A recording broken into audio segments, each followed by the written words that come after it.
Bismillahirrahmanirrahim. Assalamu alaikum 8th class. I hope you all are fine. Students, today we are going to learn about environmental campaign. बेटा environmental campaign हम जो ये शुरू से ये chapter पढ़ते आ रहे हैं, हम environment के बारे में पढ़ते आ रहे हैं।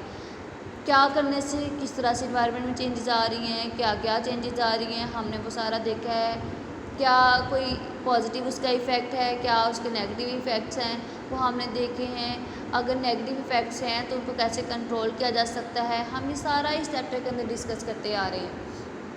अब हमने देखना है कि बेटा जो नेगेटिव इफ़ेक्ट्स हैं, जो नेगेटिव चीज़ें हैं, लाइक टेम्परेचर का इंक्रीज़ हो जाना, green house gases, acid rain, ये सारी जो चीज़ें हैं, जो पोल्यूशन है, जो डिफॉरेस्टेशन है, ये जो सारी चीज़ें हैं उनको कंट्रोल कैसे किया जा सकता है। तो उसके लिए आप एक इन्वायरमेंटल कैंपेन चलाएं ना।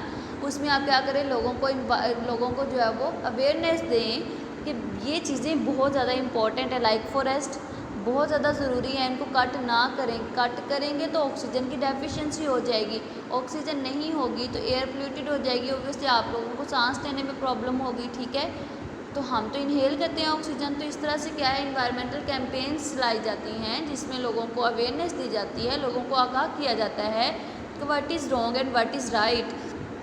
सो बेटे environmental campaign should be conducted frequently, अक्सर वक्तन फ़वक्तन कुछ अर्से बाद कंडक्ट करनी चाहिए, लोगों को बार बार उनके बारे में बताना चाहिए। तो क्योंकि देखिए, जब आप किसी को मोटिवेट करते हैं तो वो थोड़े दिन बाद फिर वो डीमोटिवेट होना शुरू हो जाता है। तो उसको अगेन जो है वो मोटिवेट करने के लिए आप उसको अगेन कैंपेन चलाएं, बार बार लोगों को बताएं, ठीक है, कि वो इस चीज़ को जो है वो बिल्कुल कम्प्लीटली अडॉप्ट कर लें। ठीक है, सो environmental campaign should be conducted frequently for creating awareness among common people about pollution, कि पोल्यूशन किस तरह से फैले, इसको किस तरह से कंट्रोल किया जा सकता है, how we can reduce the pollution. ठीक है, सो ये सारा कुछ जो है वो हम इसमें देख सकते हैं। And reducing it's harmful effects, कि हम किस तरह से इसके हार्मफुल इफ़ेक्ट्स को जो है वो रिड्यूस कर सकते हैं। सो इस तरह की कैंपेन्स हमें ज़रूर चलाने चाहिए, सेमिनार्स कंडक्ट करने चाहिए, स्कूल में डिफरेंट प्रोग्राम्स रखने चाहिए जिनके थ्रू स्टूडेंट्स को जो है वो हम इन्फॉर्म कर सकें कि किस तरह से जो है वो हम इन चीज़ों से बच सकते हैं। पोल्यूशन के जो हार्मफुल इफ़ेक्ट्स हैं उनको किस तरह से कंट्रोल कर सकते हैं, how we can control the harmful effects of pollution. Debates होने चाहिए बिटवीन द स्टूडेंट्स, एक पॉजिटिव और एक नेगेटिव में बोले इस तरह से। ठीक है, सेलिब्रेट करना चाहिए world environmental day, that is on 5th of June every year. हर साल 5 जून को जब वो इन्वायरमेंटल डे सेलिब्रेट किया जाता है जिसमें दरख्त लगाए जाते हैं, पोल्यूशन का ख़ात्मा किया जाता है। बट बेटा एक दिन स्पेसिफिक नहीं है, ठीक है, हर दिन आपका ऐसा होना चाहिए कि इन्वायरमेंटल डे ही है। हर दिन आपने अपने इन्वायरमेंट को साफ़ रखने की कोशिश करनी है, हर दिन आपने कोशिश करनी है कि आप दरख्त कोई ना कोई लगा दें। ठीक है, कोई ना कोई जो है वो जहाँ पे आपको कूड़ा नज़र आता है उसको उठाएं, उसको जो है वो प्रॉपर उसकी जो है वो वेस्ट करें, उसको प्रॉपर वे से वेस्ट करें। ठीक है, सो ये सारी की सारी आपको जो है ये ज़रूरी हैं चीज़ें कि इन्वायरमेंटल कैंपेन्स चलाने चाहिए। Why to aware the people, बेटा उनको अवेयर करना ज़रूरी है, उनको अवेयरनेस देना बहुत ज़्यादा ज़रूरी है। सो इस पर्पज़ के लिए what are the responsibilities for all of us, हमारे लिए क्या सबके लिए जो है रिस्पॉन्सिबिलिटीज़ हैं। All of us are responsible for keeping the environment clean. बेटे हर किसी की, ये ना सोचें, ये तो माइंड से निकाल देना बात कि फ़लाँ ने तो उसने कूड़ा फेंक दिया, मैं क्यों उठाऊँ, उसने फेंका वो खुद ही उठाए। अब आप देखें, आप उठाएंगे ना उसको खुद ही ऑटोमेटिकली फ़ील होगा कि नहीं मैंने कुछ गलत किया है। अगर ये उठा रहा है तो मैं अपनी चीज़ मैं क्यों फेंकूँ, इसने तो मेरी उठा दी है, तो अच्छा इम्पैक्ट जाएगा ना, कि इसको बुरा ना समझें। आप अपने घर को साफ़ रखते हैं, आपको गुस्सा आता है ना, कोई कूड़ा फेंकता है, कोई चीज़ कोई डायपर फेंक देता है, तो इसी तरह से बेटा ये आपका घर है, ये जो कंट्री, ये जो अर्थ, ये प्लेनेट, ये आपका घर है, ये कंट्री आपका घर है जिसको साफ़ रखना बहुत ज़्यादा ज़रूरी है। तो उसके लिए पोल्यूशन नहीं फैलानी, तो उसके लिए हम सब के लिए रिस्पॉन्सिबिलिटीज़ है। उसमें ये नहीं देखना उसने किया नहीं मैं क्यों करूं। जब आप यह सोचेंगे ना तो सारे यही सोचेंगे उसने किया नहीं मैं क्यों करूं, इसने किया नहीं मैं क्यों करूं। इस तरह से क्या होगा, एनवायरनमेंट तो ज़्यादा गंदा होता जाएगा। तो आप सबकी रिस्पॉन्सिबिलिटी है, अपने से शुरू करें। पॉजिटिव चेंज हमेशा अपने से ही आता है। ठीक है, मैं करूँगा ना तो फिर सारे ही करेंगे। तो पॉजिटिव हमेशा चेंज जो है वो इंसान अपने अंदर से लेकर आएगा, तो फिर जो है वो एनवायरनमेंट में पॉजिटिव चेंज ला सकता है। तो खुद करना है, खुद इन्वायरमेंट को पहले साफ़ रखना है, फिर दूसरे ऑटोमेटिकली देख के जो है वो साफ़ करने की कोशिश करेंगे। So the individuals and the organisations and the government must share their responsibilities to check the activities which cause pollution. वो एक्टिविटीज़ पहले देखें, वो कौन कौन सी चीज़ें लिस्ट आउट कर लेना, लिस्ट बना लें एक कि वो कौन सी चीज़ें हैं जो पोल्यूशन कॉज करती हैं, उनको नंबर 1, नंबर 2, नंबर 3 इस तरह से लिस्ट बना लें।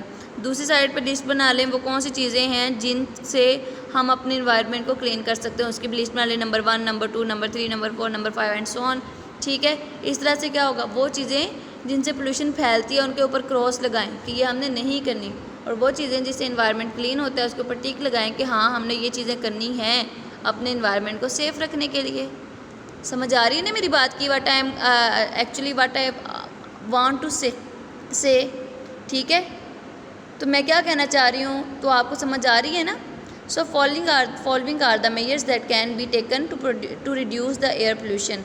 फर्स्ट ऑफ ऑल बेटे, domestic trash and the other solid waste should not be dumped at open places. उसको जो है वो गड्ढे खोदें, उनके अंदर जो है वो उनको फेंकें और ऊपर से मिट्टी डाल दें। ओपन प्लेसेस पे ना फेंकें, ओपन प्लेसेस पे रिएक्शंस होते हैं और केमिकल रिएक्शंस की वजह से फिर क्या होता है, पोल्यूशन फैलती है।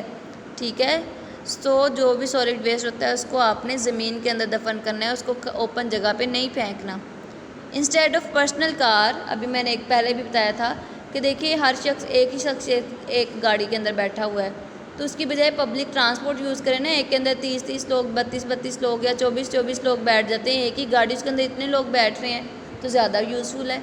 अब एक गाड़ी उसके अंदर एक बैठ रहा है, अगला शख्स एक गाड़ी में, तो इतनी गाड़ियाँ, 24 लोग हैं तो 24 गाड़ियाँ, तो बेहतर नहीं है कि 24 लोग एक ही गाड़ी के अंदर बैठ जाएं, तो पोल्यूशन कम हो जाएगी।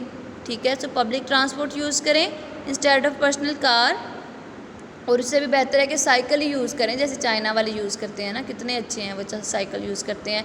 साइकिल यूज़ करते हैं, दो फ़ायदे हैं, एक तो उनका एनवायरनमेंट क्लीन, दूसरा उनका बॉडी हेल्दी रहता है। एक्सरसाइज भी तो साथ ही हो जाती है ना, तो इसलिए उनका बॉडी भी हेल्दी रहता है, इसलिए वो फिट है, उनकी स्किन ग्लो करती है। और यहाँ हमारे यहाँ इतनी स्किन के प्रॉब्लम्स हैं, हमारी इन्वायरमेंट ही नहीं ठीक, हम एक्सरसाइज ही नहीं करते, हम अनफिट हैं, हम वो एक्सरसाइज नहीं करते, हमारे बॉडी भी वीक है, हम फिट नहीं हैं, तो इससे उनके बॉडी भी फिट रहते हैं। ठीक है, so sulphur and lead free fuel, जो हमें फ्यूल होता है, जो ईंधन जो गाड़ियों में यूज़ करते हैं, वो ऐसा नहीं चाहिए जो सल्फ़र और लेड फ्री हो। ठीक है, फैक्ट्रीज़ और इंडस्ट्रीज़ को घरों के पास नहीं बल्कि घरों से दूर लगाएं, जहाँ पे पॉपुलेशन ना हो वहाँ पे लगाएं। ठीक है, अर्बन एरियाज से दूर लगाएं। जैसे कि इंडस्ट्रियल एग्जॉस्ट गैसेस जो कि इंडस्ट्री से निकल रही होती हैं, जो ऊपर से गैसेज जो चिमनियाँ लगाई होती हैं जहाँ से वो धुआं निकल रहा होता है और उनके अंदर से बहुत सी गैसेस रिलीज़ हो रही होती हैं, वो एयर के अंदर जाती हैं, तो वो जो है वो भी इतनी दूर होनी चाहिए कि वो हमारी एयर को जो है वो पोल्यूट ना कर सकें।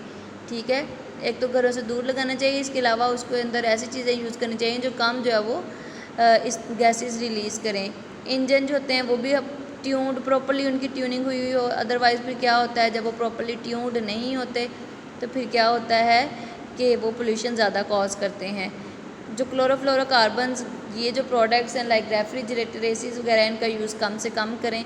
3R स्ट्रेटजीज़ को यूज़ करें जो कि रिड्यूस, रीयूज़ एंड रिसाइकल है। इससे हम बहुत से चीज़ों से बच सकते हैं और हम अपने रिसोर्सेज को भी सेव कर सकते हैं, उनको अगेन यूटिलाइज करके। ट्रीज़ लगाने चाहिए along the road sides also, as well as we also promote forestation। ठीक है, डिफॉरेस्टेशन जो है उसको अवॉइड करना चाहिए, दरख्तों को नहीं काटना चाहिए। So these are the responsibilities, और भी बहुत सी हैं, लेकिन अगर आप इन्हीं पे फॉलो करना शुरू कर देंगे ना, जिस चंद यहाँ पे लिख दी हैं, तो भी हम बहुत हद तक जो है वो पोल्यूशन फ्री हमारा इन्वायरमेंट हो सकता है। ठीक है, तो बहुत हद तक हम पोल्यूशन को कंट्रोल कर सकते हैं। सो this is about the today bit, I hope you understand it well. And आप लोग मेरे से एक चीज़ का प्रॉमिस करें, आप लोगों ने जो है वो अपने इन्वायरमेंट को साफ़ रखने के लिए अभी से ही जो है, आज से ही, क्योंकि कल किसी ने नहीं देखी बेटा, आज करना है तो अभी से स्टार्ट करते हैं। जो भी डिसीजन लेते हैं अभी से लेते हैं, आज से लेते हैं। ठीक है, और खुद से लेते हैं। पॉजिटिव रिस्पांस हमेशा खुद से ही जो है वो आता है, इसलिए जो है वो आप लोगों ने आज से ही मेरे से प्रॉमिस करें कि आपने जो है इन्वायरमेंट को साफ़ रखने के लिए कोशिश करनी है। So this is about today, I hope you understand it well. Okay students, अल्लाह हाफिज़।